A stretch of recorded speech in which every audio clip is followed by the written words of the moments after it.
Friends, 1448 days of war between Russia and Ukraine, and 124 days of ceasefire between Hamas and Israel.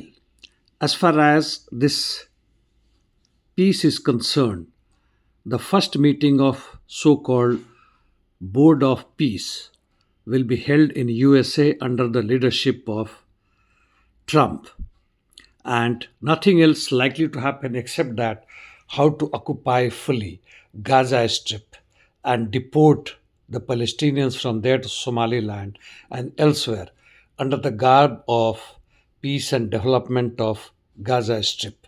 Situation as far as the people in Gaza concerned, they know difference. They are being killed, and IDF is continuously attacking Yemen, and the situation in Syria hasn't changed qualitatively, and so the fight in Sudan continuing between the government and the rebel forces, aided by foreign military.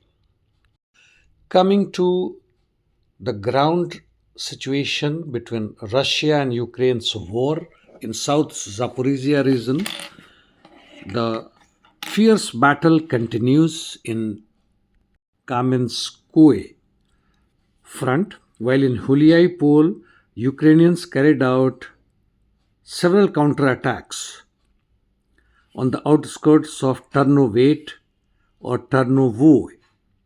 Russians, however, advanced towards Svetkov, which is between Tervov and Huliaipol. In Pokrovsk sector, northern part, Russians took over Stepanivka towards Konstantinivka, which is southwest, while also advancing towards Konstantinivka from Berestok Ilinivka direction in southeast. Russians have gained towards Yablunivka area as well, and have taken over Bondarne while advancing towards Slavyansk. Coming to northeast and Kharkov region, the Russians have taken over Glushkov. Battle is on in the eastern bank of Oskil River, and they made gains towards Kucharivka Podoli line. In Sumy sector, in Glukhiv front, Russians advanced up to Sidorivka from Popovka side and also towards Krasnopilia. Here they took over Sidorovka.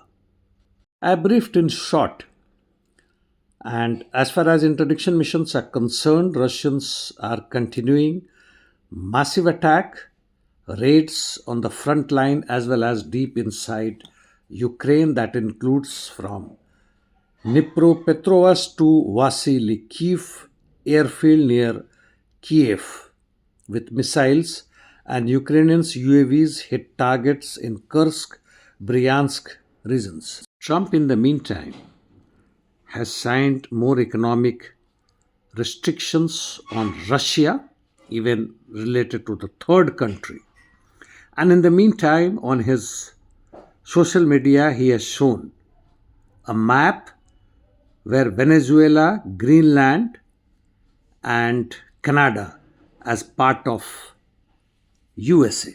This is not merely show, but it actually means and exposes the direct, blatant show of American imperialism and their desire, what they wish, to control the global market, energy sector, rare earths, etc. And by the way, two Mexican ships with 800 tons of humanitarian aid have started sailing towards Cuba, despite all the restrictions by the US imperialism. While Russia has to see which red line it is left now for it to react back, but as far as we are concerned, there is no change in our tasks. We, the global citizens, or say the working populations, must unite in our respective countries, not merely to bargain some economic gains from our bourgeois class, but to replace them with our own power, with our own state, with our own rule. And that is the only way out to counter the rising fascist Nazis and imperialist rules over us, plundering our all resources, and forget about respect.